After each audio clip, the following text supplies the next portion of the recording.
Cheers, guys. Epix here. Welcome to the 9th episode of VR Raw. This is, of course, the podcast series. We've got some interesting stuff that I want to talk about.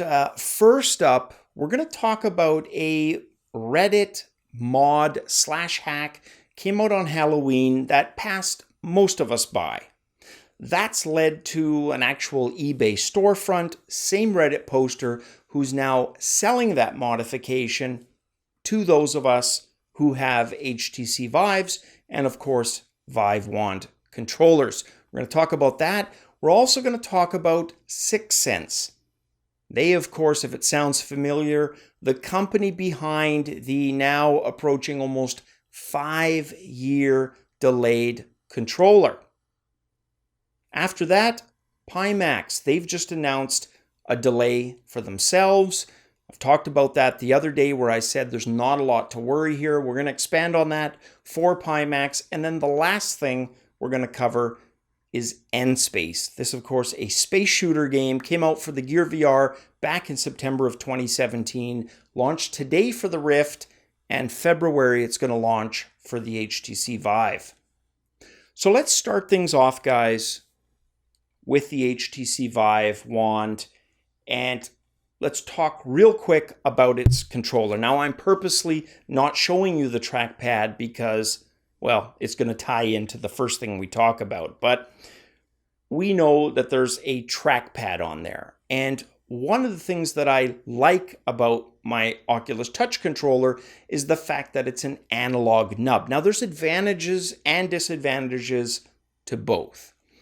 However, if I had to pick the device that I would use most often and in most cases, just being honest, I would probably go with the Touch analog nub over the HTC Vive One's trackpad. A lot of other people have similar kind of thoughts. One of those, a Reddit poster who posted a hack back on October 31st to do exactly that. Provide us with a very cheap, and I'm talking as a Dutchman, I know cheap, and it goes beyond going Dutch, that you could basically create this yourself and have an analog nub alike.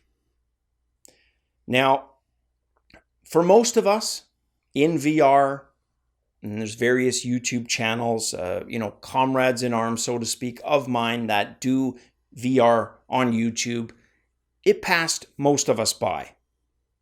Fast forward to the present, 2018, and we have same Reddit poster now selling the solution no longer as a really cheap kind of hack, but as a 3D printed analog nub. The only thing you need to add is a conductive filament. Now, the reason for that is, of course, touchpads, like screens on smartphones and tablets, require conductive touch, right? So your thumb, finger, styluses that are conductive, all of those work. The analog nub, as a result, if you're going to leave the trackpad intact, needs to be conductive.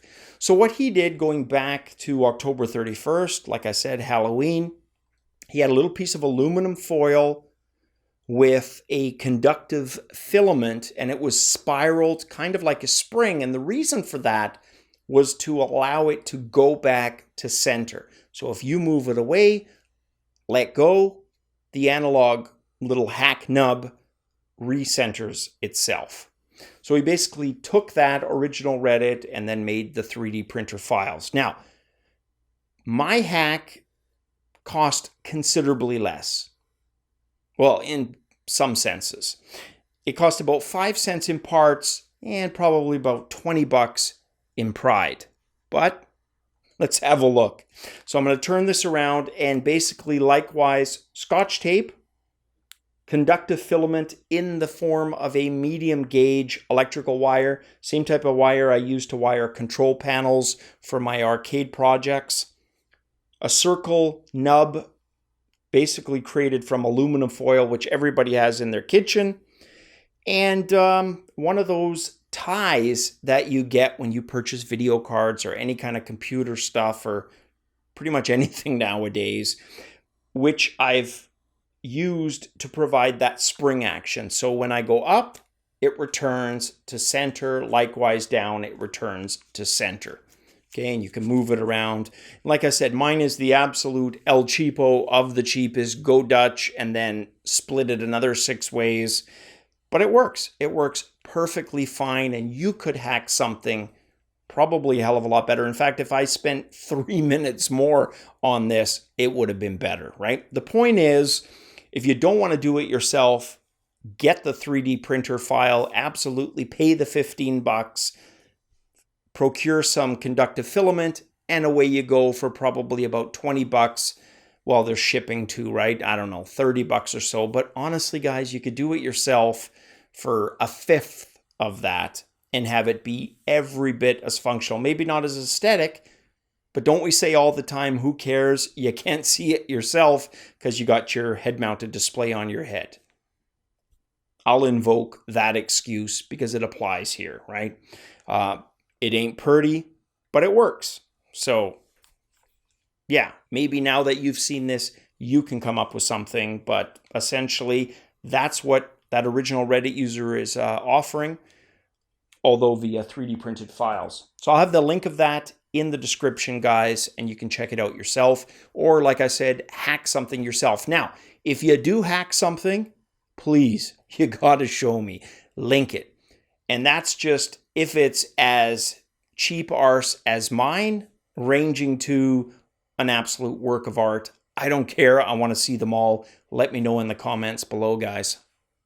All right. Sixense. Let's talk these guys. And we'll just hold this here, prop-wise. So the reason this is always a little tricky is it always sounds like I'm being absolutely negative and dumping on Kickstarter. It can't be farther from the truth because I'm a Kickstarter supporter. I've supported 6, 7, or 8, somewhere in that range. I know it's at least half a dozen Kickstarter projects. And I've said before, I tend to support things that I have a gut instinct I know we're going to be able to deliver, plus am kind of passionate about. I want to see it realized. Brian Fargo's Wasteland 2, a perfect example. A, I knew based on industry experience Brian could deliver. B, I freaking love the game, and it was fantastic, and I'm glad I backed it. Along with all of those Kickstarters I've backed, and now I backed 6 or 7, none have failed. They've all been successful. And I say that with absolutely no arrogance attached to it. It's just how freaking cautious I am and how risk adverse I am, to give you an idea. So I do support it. I'm just very careful. And I've said time and again, the more technical a Kickstarter is, the more likely it is to fail.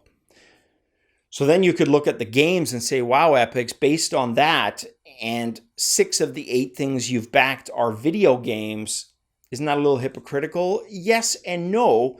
Yes, in the sense that it's absolutely technical. No, in the sense that Brian and the companies he's developed, run, Interplay, for example, they've delivered. He's got a track record of successes.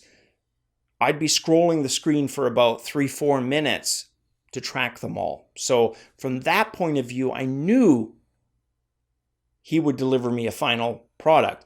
Whether it was good or not, well, we'd have to wait and see, but he would deliver. And thankfully he has. And that's why anything he creates, I basically back instantly. Aside from that, guys, though, there is a long list of failure. Attrition rate on Kickstarter is absolutely high. You can take stories where you can almost sympathize with people, like, and of course now I forget his name, the famous author who had the sword fighting one. Oh, it's right on the tip of my tongue. I should have put it on my notes and I didn't.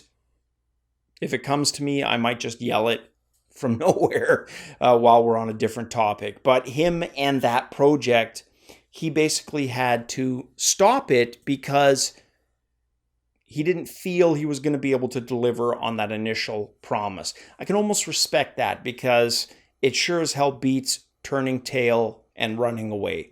I know I said that, but a lot of companies do exactly that. They go radio silent, take the money, and you never hear from them again. So thankfully he didn't do that, but that's a case in point. Then you've got stuff on the other end of the extreme where the customer service is so atrocious. Like I said, it's hit and run, except the hitting is taking your wallet and then running, and you never hear anything ever again. So what went wrong with Sixense? Well, based on everything I've just said, the biggest kind of sin, the cardinal sin that line they crossed was it was too technical, plain and simple.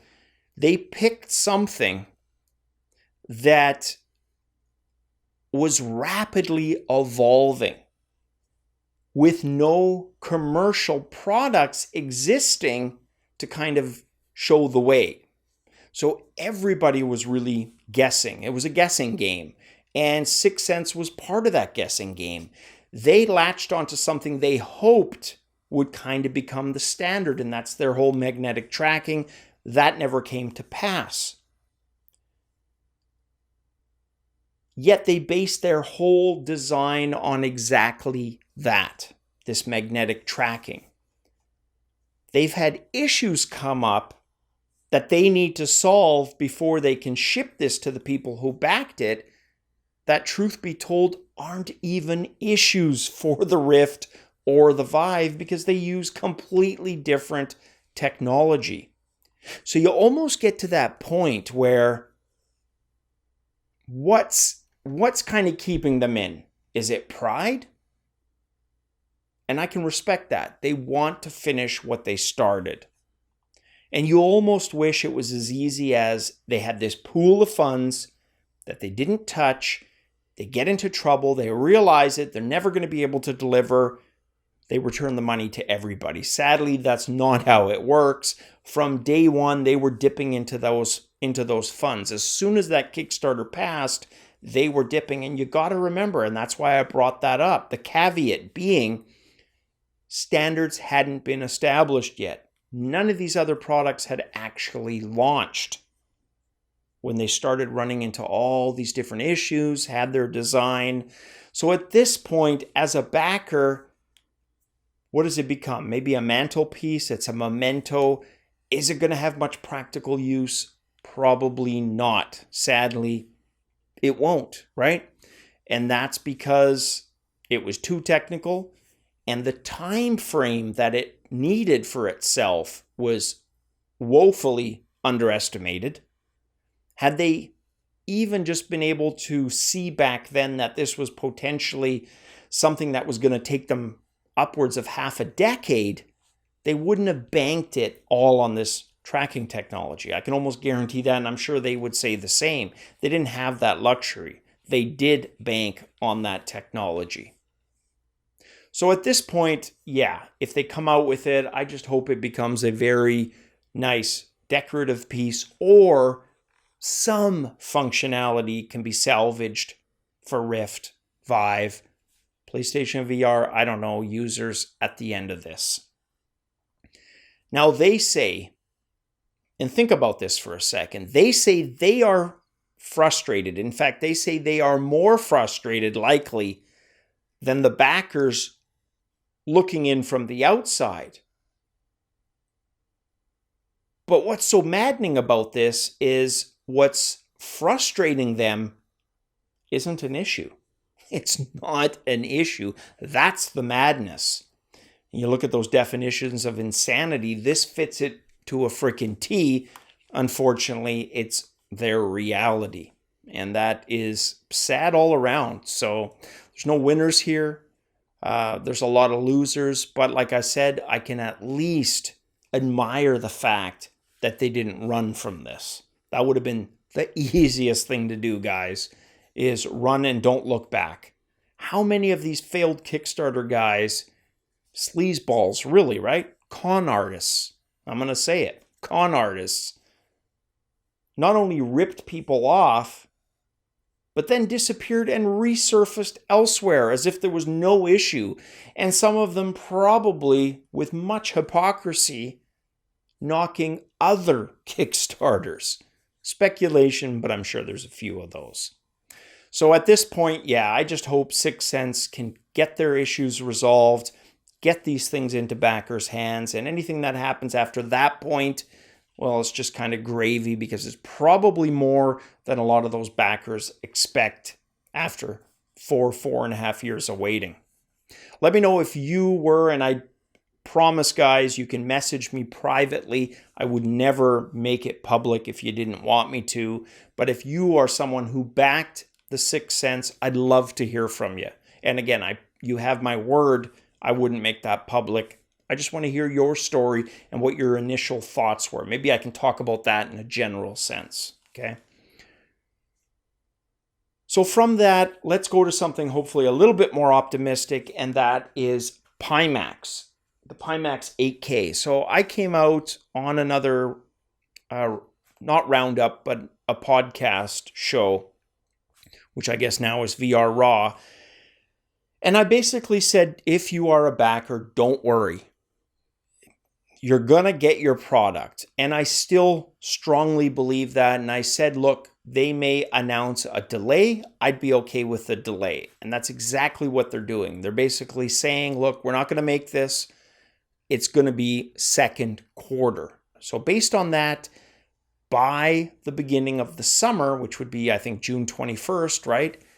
You should have a Pimax unit, if you were a backer, in your hands, ready to use. And you got to think the reasons for the delay are to iron out the bugs experienced by people, the issues during the CES 2018 event. And with that $15 million in series funding, which I've dug into and looked at, they can absolutely use those funds to fix current issues. That's absolutely at their disposal. And it's a fairly significant chunk they can free up for that. So I think that's exactly what they're doing. And there's no way I would look at that as a negative if I was a backer. It would be strictly a positive. If somehow they told me they were still going to launch within the next few weeks, I would be just very concerned. Not the case. Take the delay as a good thing. Ultimately, that's the way I look at it. And if you don't agree with me, guys, let me know in the comments below. Am I off my rocker? Should they still be shipping this thing? You might have a convincing argument. I'd like to hear from you.